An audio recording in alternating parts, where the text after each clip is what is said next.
wabarakatuh. Alhamdulillah malam ini saya berada di rumah dinas Bapak ADM. Pertama Rahim, yang kedua sengaja untuk sharing-sharing atau bincang sama bermanfaat. Yang ketiga kita mendoakan karena tak lama lagi Bapak ADM bercinta ini pindah tempat yang kita dengar-dengar itu mungkin lebih berat tantangannya. Ya kita doakan apapun itu insya Allah selama dekat dengan Allah semua masalah bisa teratasi dengan baik. Baik, langsung saja kita sapa Pak Adem kita. Assalamualaikum Pak Adem. Waalaikumsalam warahmatullahi wabarakatuh. Siap, alhamdulillah ya. Alhamdulillah, amin. Alhamdulillah. Pak Adem, kita dari Amir Masjid khususnya ini ketika ada pergantian pimpinan itu selalu ya saya cari ini gimana supaya seperti itu ya, intinya kita pengen ya pasti nyambung dan mendukung penuh kegiatan masjid sehingga berjalan dengan baik. Kemudian alhamdulillah datangnya jenengan tuh pertama datang udah apa ya, kami udah mulai cinta itu karena pas waktu itu kita masih ingat itu malam pada maghrib pun jenengan datang, kemudian jamaah menggunakan pakaian yang wah ini kayaknya udah agama insya Allah sejalan, ini kita senang sekali itu. Kemudian yang kedua, kamu juga dapat kabar ini ketika jenengan apel di salah satu abdeling itu jenengan mengumpulkan, kemudian ngasih memeriksa beberapa orang handphonenya itu yang ada aplikasi ibadahnya dengan kasih uang, bukan uangnya ya tapi itu itu merupakan suatu motivasi. Artinya apa, karyawan ini bukan hanya yang dicari bukan materi tapi ibadahnya juga harus sama-sama sejalan sehingga duniawi ukhrawi berjalan dengan baik. Maka yang ingin kami tanyakan buat ADM itu apa sih visi besar jenengan di amanah pimpinan ini dan bagaimana cara jenengan membawai karyawan-karyawannya dan dianggap sebagai pemimpin yang adil, karena memang kita tahu kan salah satu janji Allah itu pemimpin yang adil itu pasti insya Allah akan dapat naungan di mana orang-orang nggak akan dapat naungan. Jenengan apa ini visi menjadinya sebagai seorang pemimpin, kemudian peran pemimpin menurut jenengan seperti apa ini? Monggo Pak Adil. Baik Pak Ustadz. Kalau saya sih prinsipnya yang pertama yang namanya jabatan itu kan hanya titipan yang Maha Kuasa. Jadi apapun itu yang diberikan ya kita di depan semua orang itu sama. Jadi di depan yang Maha Kuasa itu sama. Meskipun saya ADM, ada asisten, ada teman, tapi di depan mata Maha Kuasa pasti sama Pak Ustadz. Yang kedua, saya sendiri itu dibesarkan juga di lingkungan kebun. Jadi orang tua saya bahkan sampai dengan hari ini saja masih sebagai pemanen. Yang memang saya suruh tinggalkan ya sudah tidak bisa karena memang sudah menjadi rutinitas. Itu takutnya malah sakit. Sehingga dengan seperti itu ya saya berada di lingkungan kebun sudah dari kecil. Dan saya juga lahir di Abdeling. Bedanya kalau di Astra itu Abdeling Alfa Bravo, kalau saya di Abdeling 1 dan 2 gitu. Karena memang bapak saya kan orang pemanen.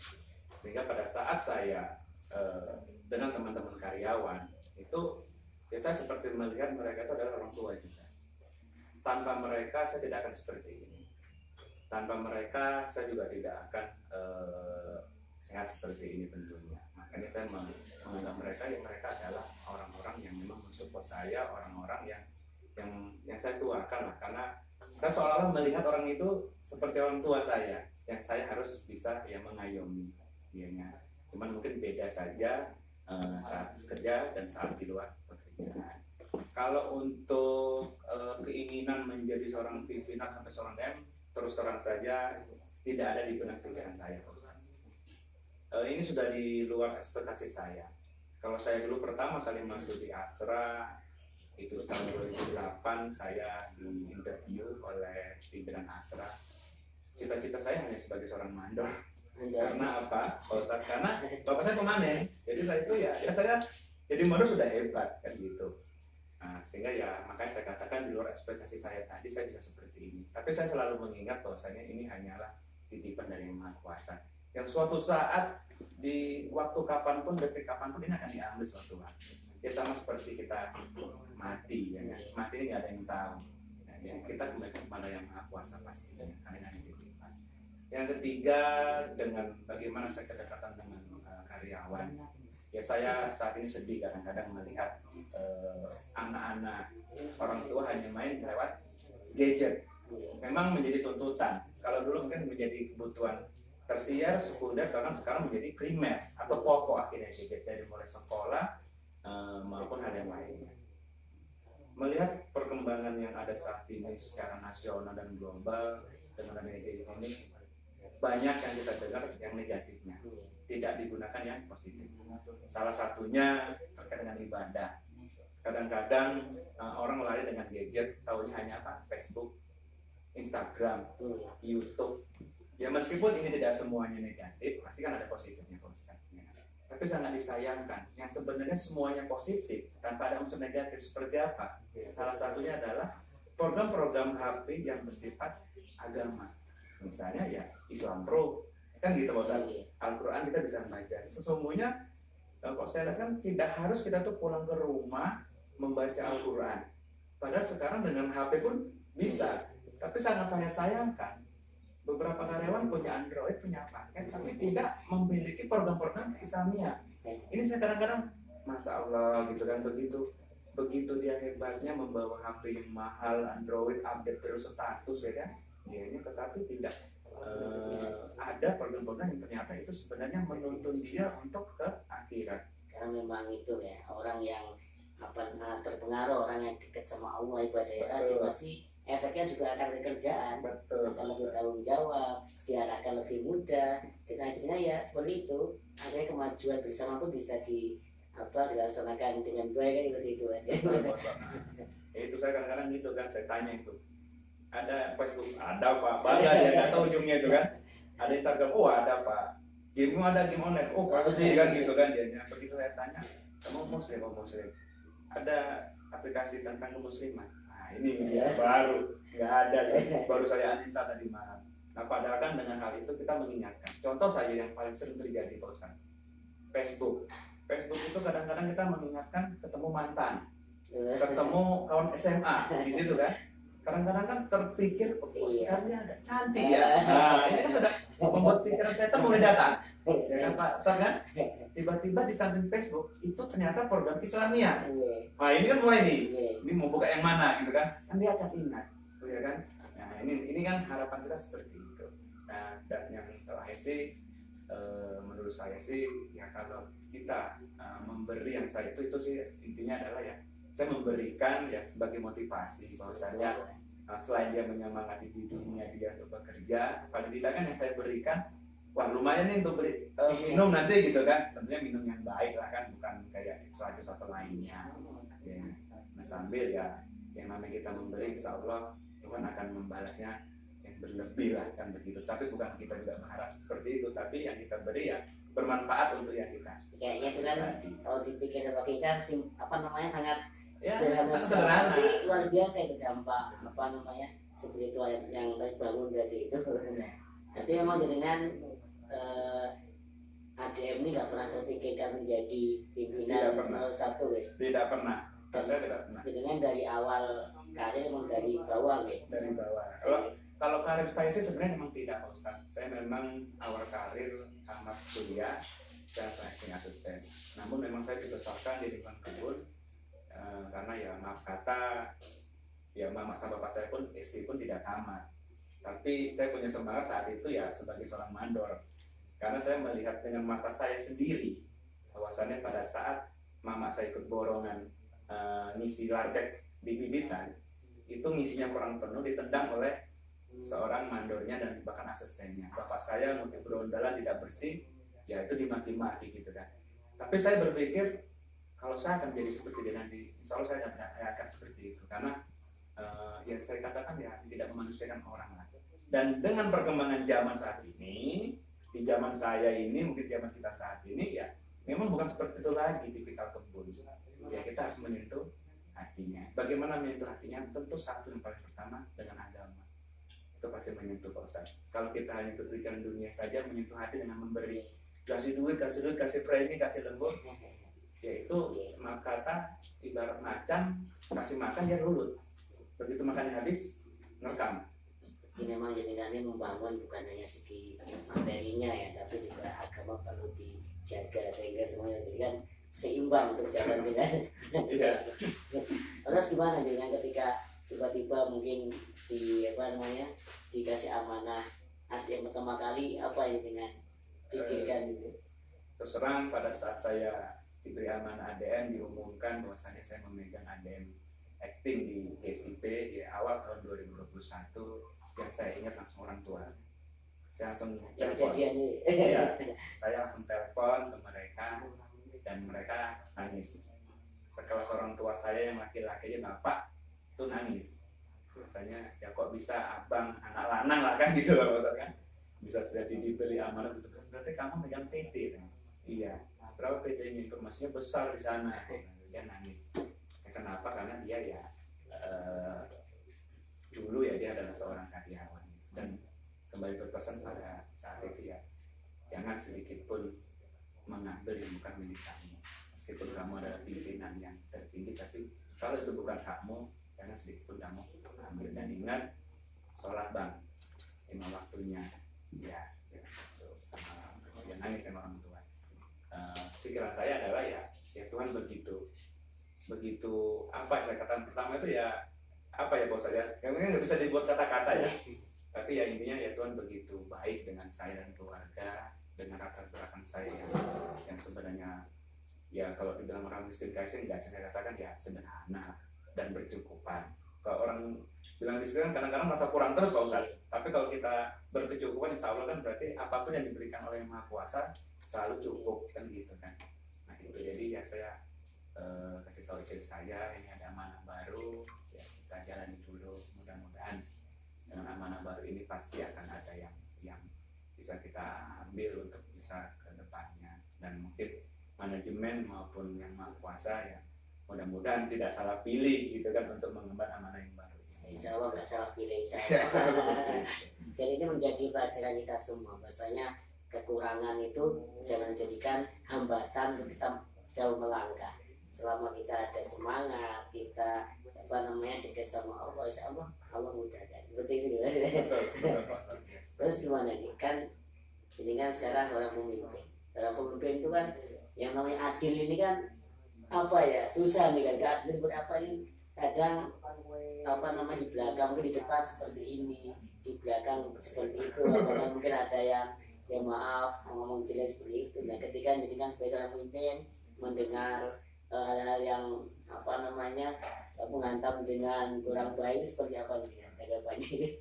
Kalau saya sih menanggapi bicara keadilan memang sangat berat Ustaz. Karena keadilan itu pasti ada tuntutan. Contoh saya katakan kalau anak-anak ya saya punya anak 2. Bicara keadilan sebenarnya bagaimana kita memberikan apa yang mereka tuntut. Itu kan kalau kita mau adil ya harusnya yang namanya kue dibagi 2 ya sama. Itu kan adil Pak. Tapi kalau bicaranya adil dalam segi manajemen saya katakan, itu pasti adalah tuntutan. Seorang karyawan ingin tuntutannya, Pak, saya ingin sih, contoh di lingkungan kita saja, Pak, saya ingin ada acara ini, Pak, saya ingin dapat premi seperti ini. Kan tuntutan mereka. Saat saya bisa memberikan, menurut dia pasti dia sudah senang dan menurut dia pasti adil. Walaupun yang satu saya berikan misalnya ini adalah melaksanakan suatu acara, yang satu saya berikan premi. Kan ini kan tuntutannya berbeda Pak Ustaz. Tapi kalau dia menerima itu pasti sudah adil. Karena saya sudah mendapatkan apa yang saya inginkan. Yang satu saya sudah dapatkan apa yang saya inginkan. Beda saja dalam bentuknya. Yang satu dalam segi mengadakan acara, yang satu dalam segi premi. Kan gitu Pak Ustaz. Padahal beda kan? Bedanya nggak sama-sama. Nah, kalau misalnya Pak Ustadz dengan yang lain, Pak Ustadz saya kasih acara.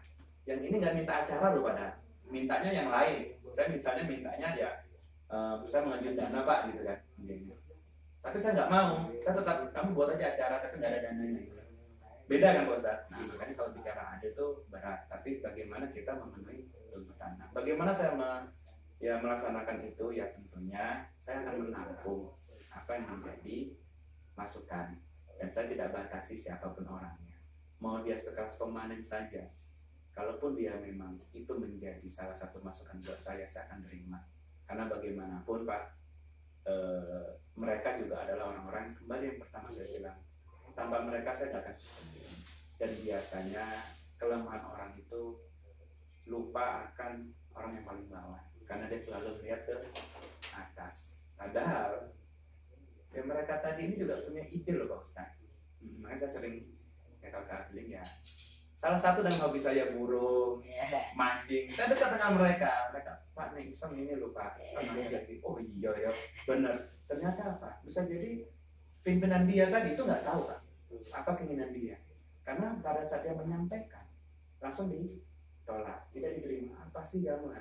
Itu padahal kalau kita bisa memberikan, paling tidak kita kasih masukan, itu tuntutan dia kita penuhin, itu buat dia sudah adil. Paling tidak mendengarkan itu udah apa Betul. itu udah lego ya jalan begitu. Jadi menarik masalah hobi ini. Kemarin kita ngobrol sama Pak Haji itu, Pak DM kita ini luar biasa Pak Ustadz. Saya selama di sini baru menemukan Pak DM ini serba multi talent banyak hobinya ini. Ya hobi mancing, hobi burung ini, buat hias, kemudian apalagi olahraga. Itu sebenarnya itu hanya apa namanya ikut-ikutan aja atau memang hobi loh. Kalau untuk hobi, pertama saya mulai dari mungkin olahraga. Kalau olahraga memang namanya bola dari kecil ya, memang olahraga paling murah kan bola. Cuman bedanya saat dulu ya pasti bolanya bola plastik harga 5.000 atau dari plastik dibundel-bundel pakai karet kita tendang gitu kan. Nah, itu dari kecil. Kalau bulu tangkis memang saat berkarir di Astra sudah menjadi tuntutan dan menjadi ya kesenangan saya. Kalau bisa-bisa tidak, tapi kalau ada lawan bisa diimbangi gitu. Tenis dan lain sebagainya, kalau saya bisa. Musik pun alhamdulillah kita bisa untuk mengisi dengan keluarga, kadang-kadang dengan lagu-lagu rohani juga sih, lagu-lagu Islamnya juga kita dan lagu-lagu yang lain.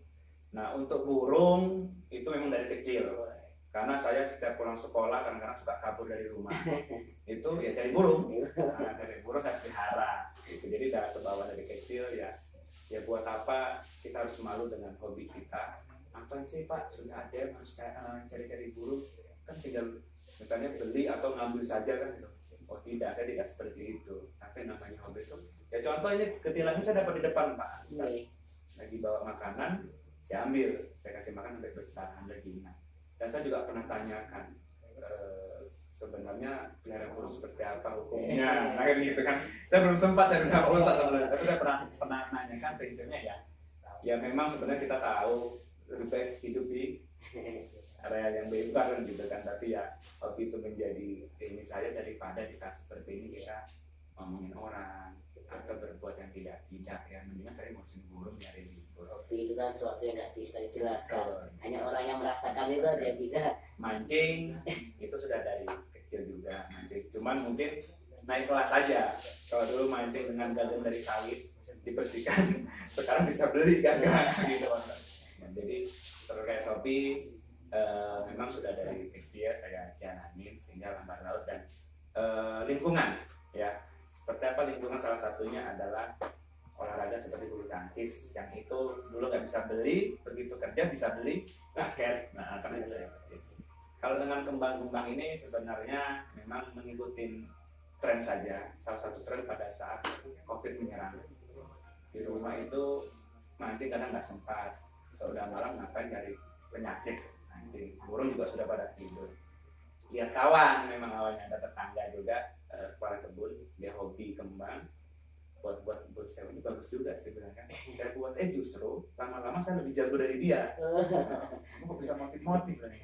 Inspirasi itu ada ya kan. Akhirnya saya kembangin dan alhamdulillah sampai sekarang saya selalu. Tapi kalau ini baru aja ya. Kalau ini ya pas saat pandemi. Kalau yang ini pada saat pandemi dan mulai saya model-modelkan yang biasa orang nanamkan di tanah. Ini saya buat di air sambil lihat di YouTube juga. Saya kasih ikan kadang-kadang gitu. Ya alhamdulillah banyak tertarik, hanya banyak ikut saya jadi hobi. Sama-sama kayak istri juga hobi mancing kayaknya ini. Istri hobi mancing semenjak pandemi dan mungkin sekuatnya itu semenjak di sini. Nah, semenjak di sini karena di sana dulu kan area mandi tidak seperti di sini. Kadang-kadang saya mainnya di laut, ya istri nggak bisa ikut. Kalau di sini kan bisa. Dan terakhir nih Pak Aceh, harapannya apa nih untuk kita di masjid, kemudian semua karyawan lah, semua karyawan PDKSBM ada yang pernah dengan apa sebagai pemimpinnya, mungkin bisa disampaikan banyak hal lah tentang ibadah dan apa namanya harapannya untuk kita semuanya. Harapannya yang pertama ya terus ikhtiar dengan kondisi COVID saat ini di Indonesia, yang pastinya dari pemerintah akan turun ke manajemen kita ya, terus saja berkuat ikhtiar, terus bersabar, jangan pernah merasa putus asa dengan adanya COVID ini, terus malah justru mengurangi ibadah kita. Tapi dengan COVID ini ya saya berharap lebih kuat ibadahnya, karena ini ya cobaan dari Yang Maha Kuasa, dan tahun ketiga lah di tahun 2022 ini. Bagaimana dengan teman-teman di masjid? Ya saya berharap segala sesuatu hal yang teman-teman adakan itu pastinya sejalan dengan agama Islam kita.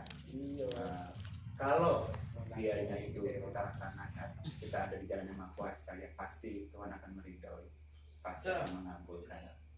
Kalaupun ada yang menghalangi, ya itu akan berurusannya lain lagi. Itu untuk teman-teman. Silakan saja berakhir dengan kegiatan yang ada. Insya Allah selagi kita di jalan yang benar, di jalan pasti Tuhan akan mengasih jalan. Meskipun cobaan itu pasti berat, seperti yang pernah kita lakukan. Namun alhamdulillah, yang saya katakan dari awal adalah kita berjalan di jalan yang Allah lindungi ini, ya pasti akan dikasih solusi yang baik dan Ini semangat dan istiqomah. Ya. Bagaimana rekan-rekan di Abling, pastinya hal yang jangan hanya kita usaha pergi pagi, pulang siang atau sore, namun sampai rumahnya ya tidak ada melaksanakan ibadah. Maka saya selalu katakan, Anda sudah usaha pagi atau tadi sholat subuh nggak, kan? Sholat Pak, gitu kan? Anda pulang siang, zuhur silakan, di rumah monggo izin nanti balik lagi, ya kan?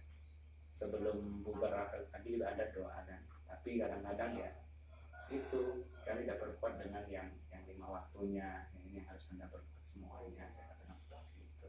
Ya sempurnakanlah semua dengan ibadah pastinya. Jadi, apalagi sekarang ibadah itu nggak harus di apa kok, di masjid, kan di tempat kerja pun bisa. Lihat kita ya kembali, karena saya salahkan lagi, ya ini gimana mau kita ibadah lah, di HP ini isinya nggak benar, gitu kan?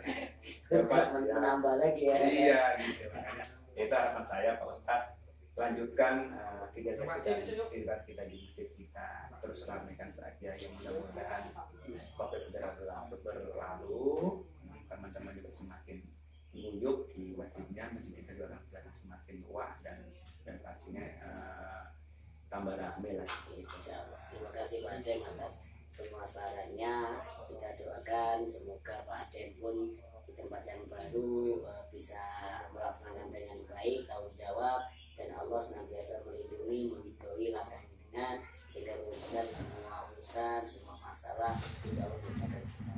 Amin ya rabbal alamin. Dan terakhir kami dengar Pak Adem juga ini anniversary kayaknya nih. Alhamdulillah.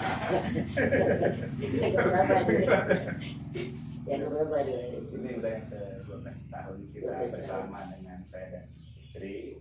Jadi di 12 tahun ini ya memang hari ini kebetulan pas 17 Januari 2022 yang ke-12 tahunnya. Alhamdulillah selama berumah tangga yang namanya kerikil pasti ada, tapi ya alhamdulillah banyak sukacitanya. Ya tentunya pengaruh dari lingkungan juga, yang orang-orang yang alhamdulillah baik-baik sekali. Istri saya itu sampai kita belum pernah menemukan kehidupan seperti ini ya mengalir terus rezeki ke rumah tuh Pak Ustadz. Alhamdulillah berkah apa yang kita lihat itu, kita selalu baik dengan orang sekecil apapun, sama ya mami keluarga tim khairul ya kuncinya seperti itu. Dan sekali lagi kami doakan semoga Pak Adem dan istri dan keluarga jadikan keluarga yang sakinah, mawaddah warahmah, hidup yang diberkahi, keluarga yang diberkahi, dan anak-anak pun diberkahi, anak yang soleh dan soleha, membahagiakan kedua orang tua baik di dunia maupun di surga yang nanti. Amin. Ya begitu perbincangan kami dengan Bapak Eko, Bapak ADM. Sekali lagi semoga bisa diampuni Allah sehingga kita benar-benar semakin dekat sama Allah, kita bisa mendapatkan meraih dunia dan akhirat. Amin ya rabbal alamin.